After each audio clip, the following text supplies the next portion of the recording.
Mrs. Romito, and I'm here with another installment of Tips and Tricks with Mrs. Romito. Today, we'll be talking about evidence. When we're talking about evidence, I want you to think like a scientist, because you are a scientist and you're in a science class.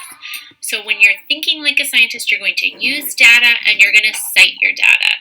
So when I'm talking about data, I'm talking about gathering data. So think about all the different ways that we can gather data. We can get it from an experiment that we conduct.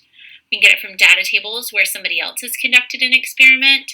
We can get it from research, either within the learning management system or outside of it. Sometimes you're even provided an article within the learning management system. You can also get data from case studies, which happens a lot in a human anatomy and physiology course. Whenever you have data, you need to cite your resources. I'm talking specifically if you personally did not conduct the experiment, then you must cite your source. Typically, you will not have to cite something if you've completed a lab documentation required assignment, which means that you conducted the experiment yourself and I know that the data is coming from you.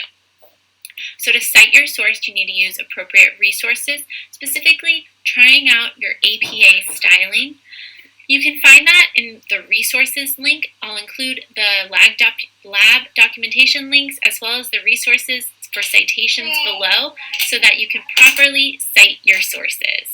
I hope that you enjoyed this installment of Tips and Tricks on Evidence with Mrs. Romito.